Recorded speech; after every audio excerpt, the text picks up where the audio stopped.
All right, Kane fans, welcome back to the show. Thank you for tuning in. We got a good one for you today. We have Alex Donno, of course, from the Locked On Canes podcast, which he likes to plug. Hey, thanks for being our first listen. It literally is my first listen every morning, probably you guys as well. So, um, go check him out if you haven't already. I'm going to bring him on now. We actually we started talking some Canes just now before we went live. I was like, let's save it for the show. But yeah, please hit the subscribe button, hit the like button. We're going to talk, some practice, a little bit about recruiting. Hopefully, he Donald can share with us some nuggets and stuff. I like what Mitch said here. Y'all going to drop some nuggets and say you don't know. See what you did there, Mitch. Very funny, very funny. All right, without any further ado, Mr. Alex Donno, how's it going, sir? I'm doing well, man. Thank you so much for having me. And yeah, we were just talking. We were talking too much good stuff off the air, and of course, how excited we are for the season and everything. It happens, man. We get caught up in these conversations, and you were right to say, let's save it for the show. Yeah. No, I'll get into a conversation with somebody at the grocery line sometimes about it. If they're wearing Kane stuff, we'll start talking. Like it just happens. I don't know. But yeah, man. So we were talking, a little bit about some guys that we saw at the scrimmage this past Saturday, and some things we've heard about practice. I wanted to touch on recruiting a little bit because I know you always have the recruiting experts on, like Bluestein and guys like that. I broke my rule of being on Twitter for more than 30 seconds at a time because I honestly think it's bad for your health if you're on there for too long. And you get sucked in, you start to scroll, and I'm not gonna lie to you, I became a little worried about the defensive tackle recruiting specifically. I don't know if you feel the same way. There's a couple of blue chippers out there that we could get. What's your feeling right now? First of all, overall, how Miami's doing in recruiting, and specifically that position, because I feel like we're falling behind a little bit there. Yeah, I think, and I'm partially guilty for this, but when we set the bar so high, and certain prospects, like going back about a month and a half ago. I mean, before that, I really, really thought Miami was in a good place for Justin Scott, who didn't end up committing to Miami, ended up committing to Ohio State. And for a hot second, I thought Miami had a shot with Colin Simmons because they seemed to be making up some ground there. And he's not a tackle, he's an end, but still, there's a lot of different conversations we can have where people in the media like me and you, because we hear certain things, we get what's usually good information. And then things can change. Like when you're talking about recruiting, especially in the age of NIL, and that can work in your favor or against your favor. So I'm not using NIL for an excuse or anything, but in the age of NIL, things can change. You could have if it's Miami versus Auburn in a recruiting battle on Monday, the intel could be, oh, Miami's in a great place. Then by Wednesday or Thursday, no, it's all Auburn. Then by Friday, Miami looks like they're in the lead again. This kind of stuff happens all the time. But to answer your question, I guess I could say I'm a little bit disappointed. There's still some targets out there to be had. Kamarian Franklin is still uncommitted.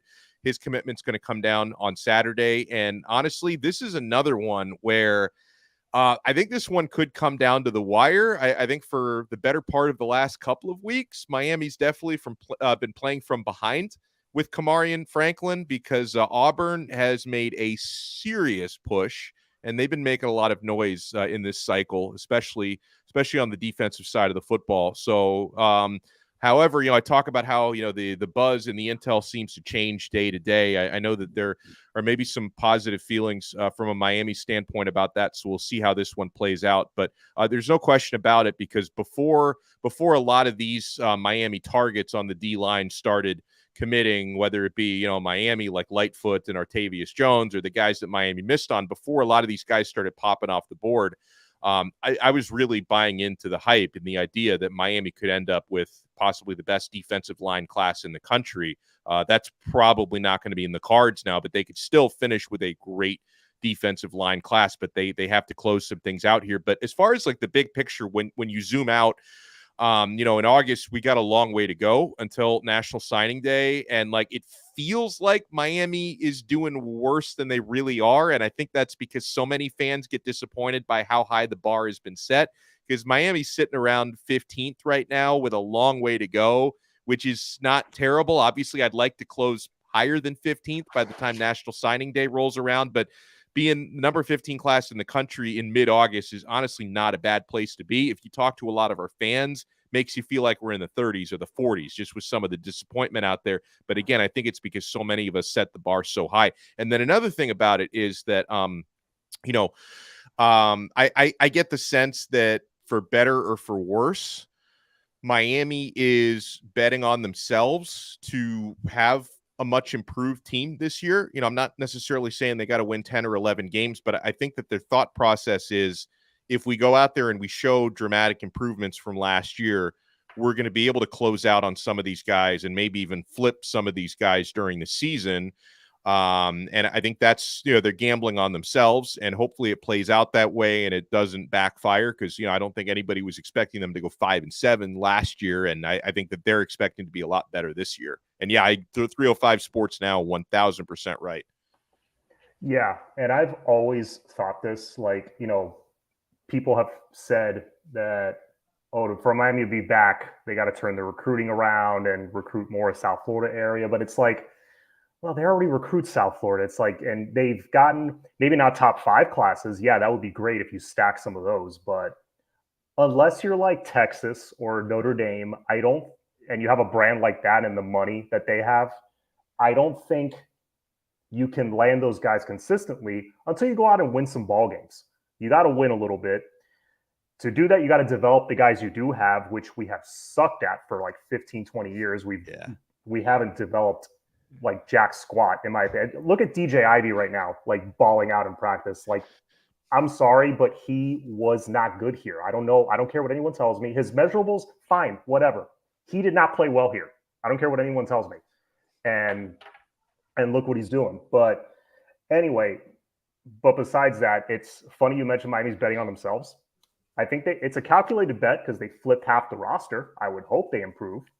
But also in recruiting itself, I feel like they're betting on themselves like, hey, this guy might be a 3-star, but we really like him. Zoe signed off on him.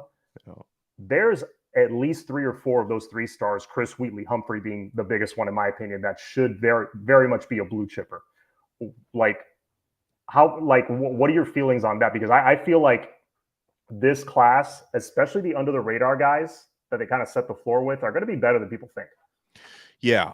Sometimes the 5 and 4-star guys happen to check off boxes perfectly. Like Francis Maui Noah is not only a 5-star guy, but they also identified he's a perfect fit here, what we want to do, and he checks off all the character boxes. So sometimes it's the best of both worlds. Sometimes you go after 5-star and 4-star guys who you understand are not only highly scouted players, but that they can also fit perfectly in with your schemes and your culture.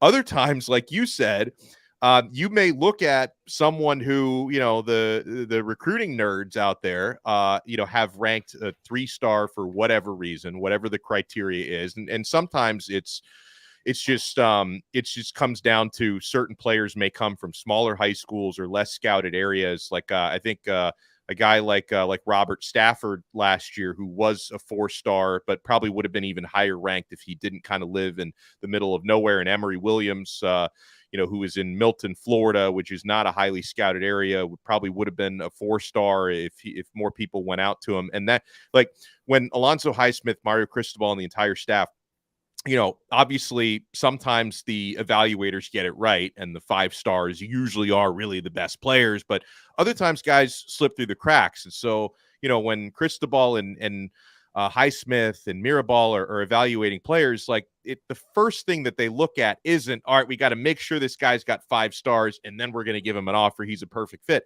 Sometimes they'll see a 3-star and they'll say, this doesn't really add up, that this is not really a player that should be underrated, and we think he's going to fit in perfectly here. So they trust their evals. And I know that can be a frustrating thing for fans because, you and I and anybody watching this, we don't have the resources to fly out to high school games all around the country and watch everybody in person and all that. The staff has more resources with that stuff than we do.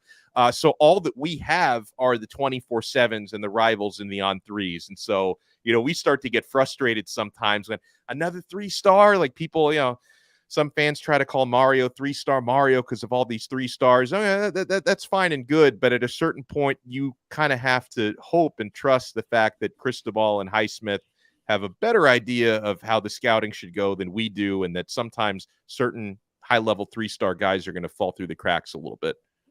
Yeah. No, I mean, I looked at, and I did a video on this a few months ago, that last year's top 20 NFL, right? You know how they do the top 100 every year?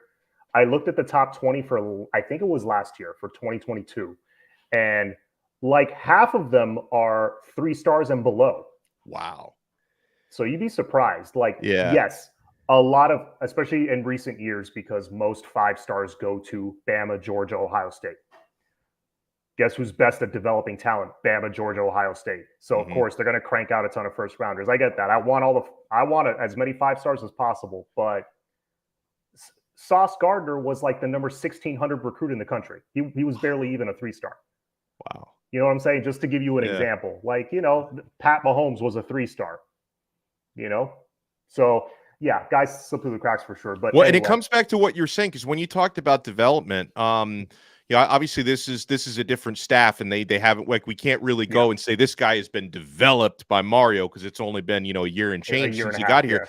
But so many of the previous coaching staffs at Miami just didn't do anything with a lot of these guys when they came in. Like, not only were they not developing a lot of the 3 stars properly, but even like the 4 and the 5 stars weren't getting really any better since they got in the door. So this staff has to do a much better job with that, because guess what? We've seen Miami lose to teams in recent years. Like, I guarantee you most of Duke's roster is made up of 3 stars and below, and they beat us by 4 touchdowns last year. I'm sure, North Carolina's got one of the best quarterbacks in the country, but beyond Drake May, I'm sure they've got a lot of 3 stars and below on their roster. And, the North Carolina's had a number in recent years. And so their staffs have been able to develop the talent. Miami's got to do that.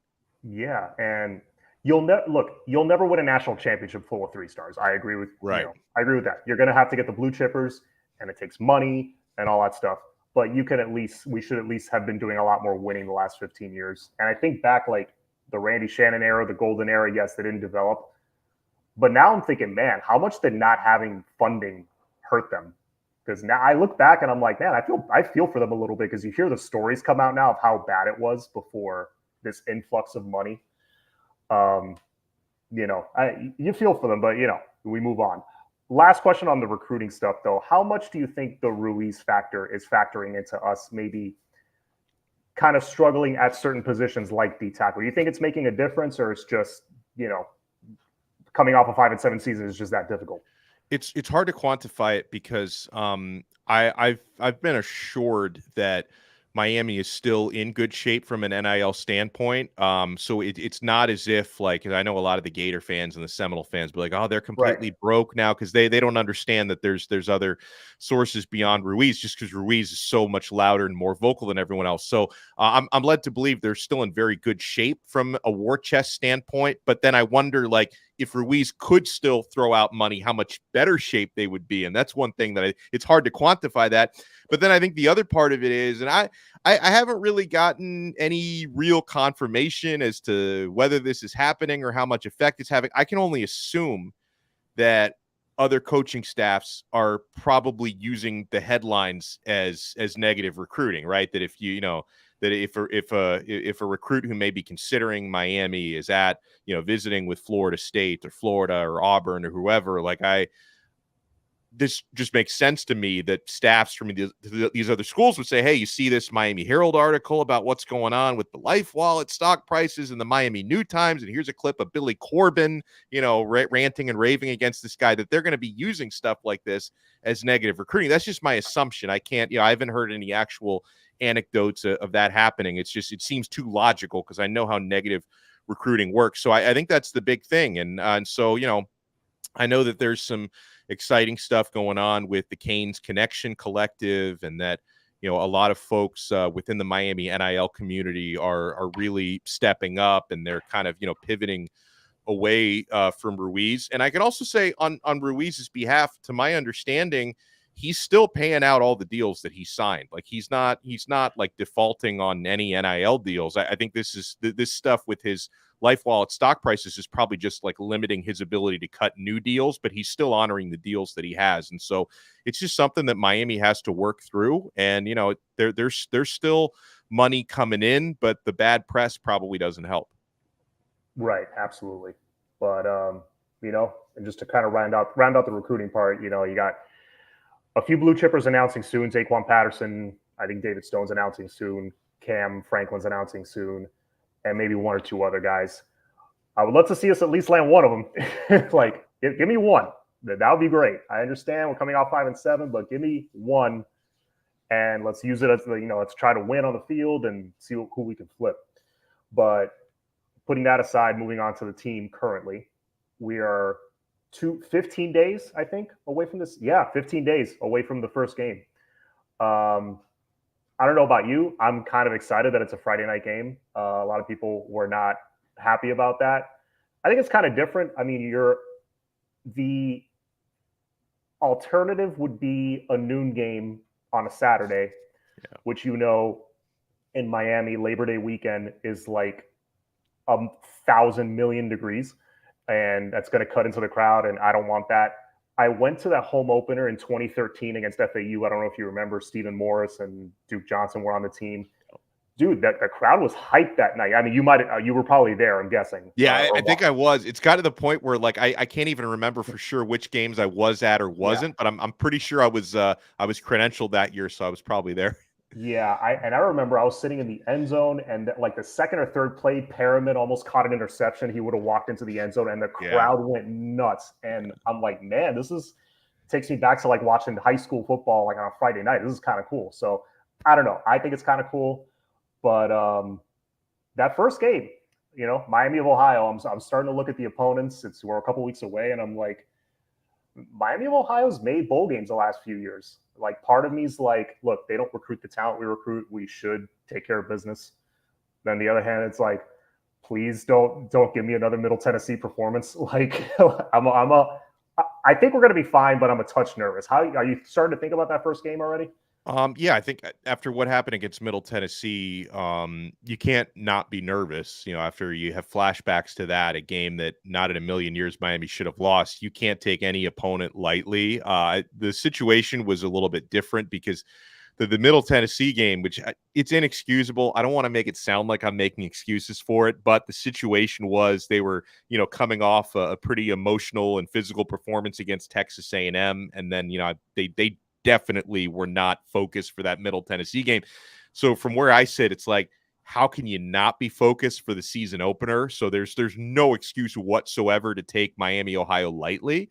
But I do hear some people out there like, oh, well, got to make sure you keep it really vanilla so you don't show Texas A&M anything. But I'm like, just win the game. Like, I don't want you to go too easy on Miami, Ohio, or you could be in big trouble. So, and also being the first game of the season, you figure you're not going to be any healthier than you are game one of the year, outside of the fact that there's, a couple guys like Zion Nelson and Trevante Citizen who are working their way back from long-term injuries and, probably won't be available for that game. But, the actual, the core of your team is going to be as healthy as you're going to be for the first game of the season. So there's no excuse for it. And I think we're all excited to see what the new offense looks like, especially because they're definitely making an effort to go vertical a little bit more even in practice than they did last year. And I like what I'm seeing from Van Dyke, and I'm cautiously very optimistic about the offensive line and about the receivers. And so, I think we'd all like to see Miami hopefully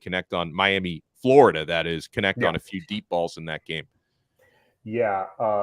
What unit or players maybe specifically are you like looking forward to see? Like, obviously there's a lot because there's so many new players on this team. This is kind of uncharted waters, like, to have so much to look forward to. But who specifically comes to mind initially that you're looking forward to seeing in this game? First thing I think of when you ask that question is the running backs. Like it looks like one of the deeper running back rooms in America now. Knock on wood, because they all have to stay healthy. But Henry Parrish has been kind of the incumbent starter because he was by far their most consistent back last year. But then in practice, I see guys like AJ Allen, especially, making a case to try to be running back one. He had limited experience last year in Nebraska, played 4 games as a true freshman. He would have played more, but he broke his collarbone in his 4th game. He's fully recovered from that, obviously. And to me, he's got everything. He's got the vision and the quickness and the breakaway speed. I think AJ Allen is going to be a great player. This guy's going to be a transfer steal. So, I think he might be, over the next 15 days, kind of battling with Henry Parrish to see who the starting running back is.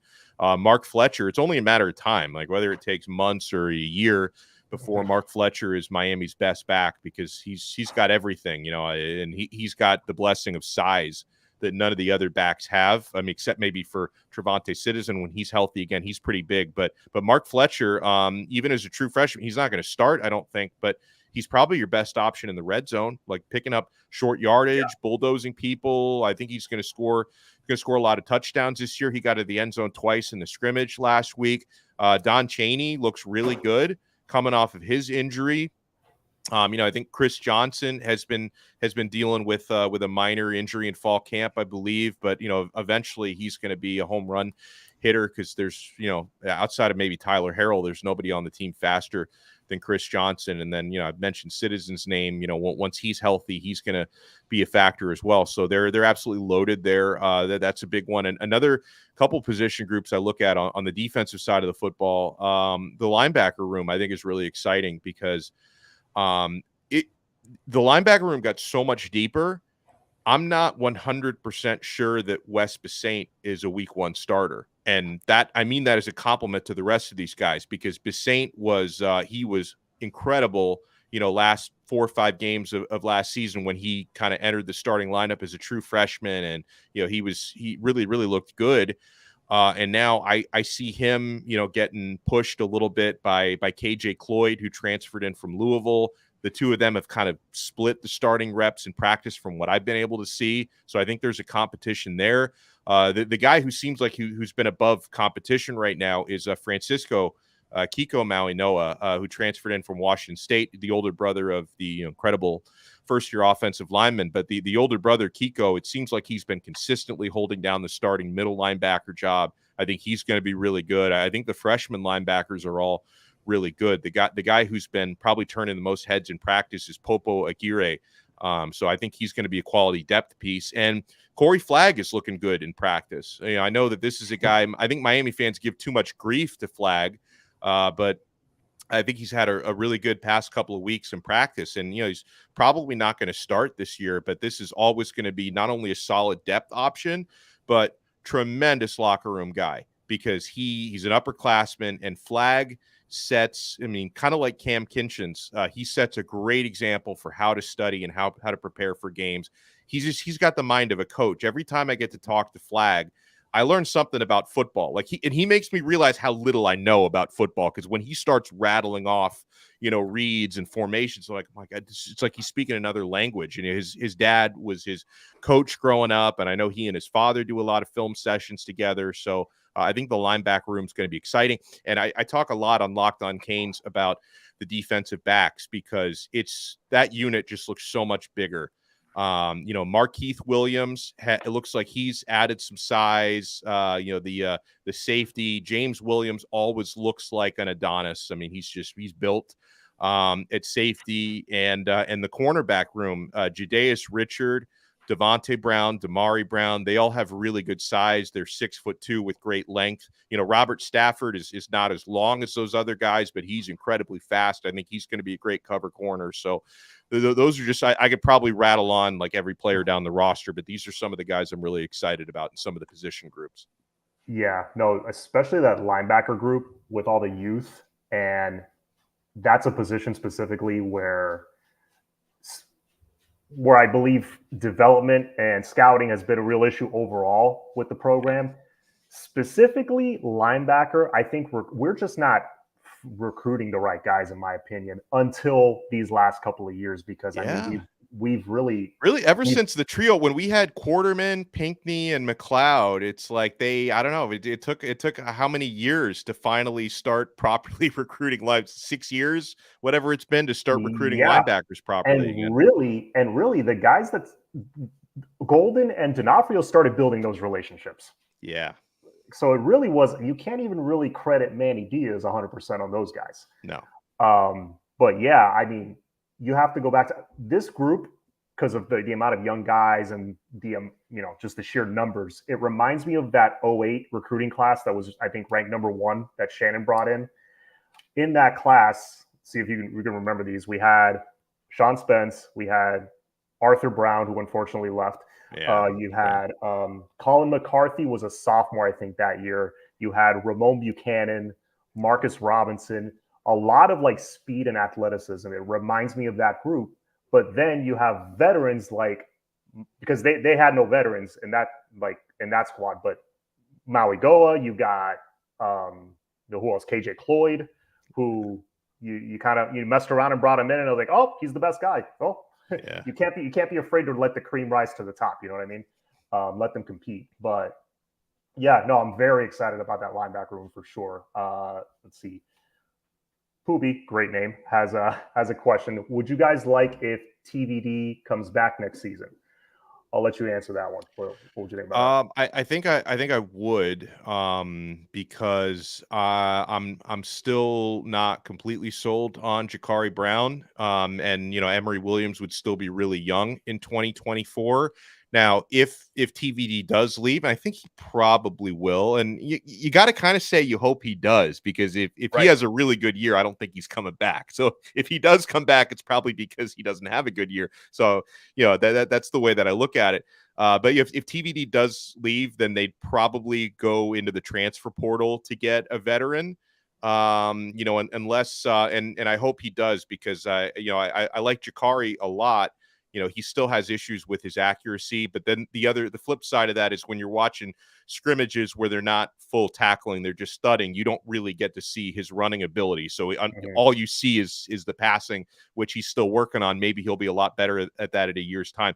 But, I guess I could say, to make a long answer shorter, that, I would like Tyler to come back, because you would have pretty limited and young depth behind him next year. Yeah. Selfishly, I would love for him to come back. But again, like you said, that would mean he got hurt. That would mean he had a bad season. That I don't think that would be good. Yeah, I would love the Tim Tebow situation of, he won a national when he won a national championship and he told Gator Nation, hey, I'm coming back one more year. But that's because he knew he didn't really have an NFL future. Honestly, he should have come back for 2 more years, if we're being honest. Yeah, TVD does have an NFL future with that arm that he has. Yeah. So, so selfishly, yes, I hope he does, but no, I hope he has an awesome season. I hope he throws for 4,000 yards. Fresh, yes, I'm bringing up this comment because I think he says this on like every single one of my shows. We need big D tackles. Yeah, we don't seem to have that big 320-pound space filler. For whatever reason, I don't know why. Ahmad Moten can maybe develop into that. But I don't know. I'm starting to think maybe Mario doesn't want guys like that. He wants maybe more guys that he could cross train, more like disruptive, athletic guys. I don't know, because he seems to be leaning more that way. I think there's some of that, but I do with Fresh's greater point. Like, I mean, obviously, if you just look at the recruiting rankings over the years, Miami doesn't tend to land blue chippers at that position. Like, you kind of get one like every 3 or 4 years, like from Gerald Willis to Leonard Taylor, and there's always like a multi-year gap. Which is, you look at the teams that win national titles, like Georgia's getting like 3 or 4 of those guys every year. Miami's getting one of those guys every 3 or 4 years. So he's right about that. Now, I will say, if you can call this a technicality or what, but some of the guys who were on the roster who were listed under 300 pounds last year are listed over 300 pounds this year. You mentioned Anthony Moten. I talked to him at Media Day. He told me he's up to like 317 and he looks lean. Branson Dean, who's not a former blue chipper, but I think he's a good player who transferred in from Purdue. He's probably going to start. He told me he's at or over 300 pounds now. He's bulked up a little bit. Obviously, Leonard Taylor is in, I think, around the 320 range. Joshua Horton is another one. I spoke to him at Media Day, and he's a true freshman, so I don't know how much of a factor he's going to be this year, but he did tell me he's around 300 pounds now. So, they've got 300 pounders, right? They may not be all the ones that you want. Like, these aren't like 4 and 5 star guys they're landing every year, but I think they are adding some size at that position. Yeah, and I think people forget, you got Ruben Bain, who will move inside eventually. Yeah, you might not think of him as a D tackle, but then you remember, oh yeah, we have him. Well, yeah, RJ McIntosh was a 3-star, only 287. Yeah, that's true. No, it goes to our point that we were talking about earlier. Yes, you need the blue chippers, but you also got to develop the guys you have. Yeah, I'm hoping that's happening. I feel like it is, because I feel like the guys that are Mario guys, the transfers he brought in, the freshmen that he's brought in, they seem to be taking steps forward, or they seem to be just making an impact right off the bat. So like the scouting is also there, which we haven't had. Yeah. But yeah, man. So I know you had a hard out at 7, so I'm gonna let you go. But yeah, just if you wanted to give, I guess, quick final thoughts on how you feel about this upcoming season overall, before you go. And again, thank you for taking the time for being on. Again, you're one of my favorite of all the Canes YouTubers and content creators, which there's a crap load of them.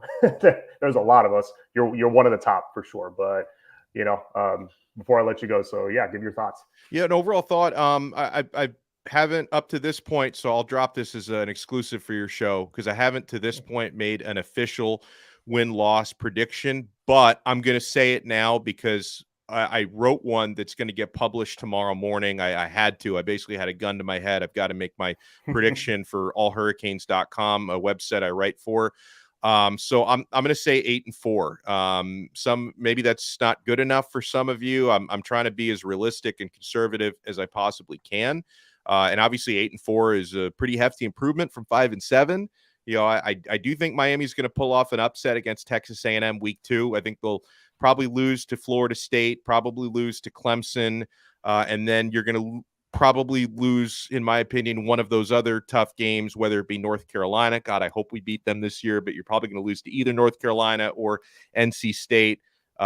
Louisville, I think, is better than a lot of people give them credit for. So I think you're probably going to slip up in one of those other games. So that is my my official prediction, not counting a bowl game. Obviously, 8-4 regular season. We'll see what happens depending on what bowl matchup that they get to. I can't predict that without knowing who the opponent would be in said bowl game. But I'm going to go 8-4. And yeah, guys, I know some of you that I see in the live chat are people that I see in the Locked On Canes live chat. For anybody else that's in there, I'm on every day. I do a new episode every day, Locked On Canes. You can find us at YouTube. Just search Locked On Canes. You can also get the audio version on Apple Podcasts, Spotify, Google, wherever you get your pods. And yeah, we're gonna be doing definitely some recruiting on tomorrow's episode and kind of wrap up another week of fall practice. So I hope you guys join us then. And thank you so much for having me on. Again, I was telling you this off the air. I think you do a great job and a great show, and I appreciate your perspective. Oh, thank you, man. I really appreciate that, especially, coming from you. That means a lot. But yeah, man, thanks for coming on again. You heard it here. You heard it here first. Donno says 8-4. Hold him to it. So, I'm going to give my prediction soon in an upcoming show. I haven't decided what it is yet. Yeah, but, and I really didn't want to do it this early because I kept saying week of the game, but the website I write for wanted to have all the staff predictions by tomorrow. So it's like, I know it's coming out tomorrow, so I might as well say it tonight. Yeah. All right. Well, I appreciate that, man. Well, thank you for coming on. Everybody, go follow Locked On Canes if you haven't already. And please, of course, hit the like button down below. I will be on again later this week. Until then, guys, thank you. Good night. Go Canes. Have a good one.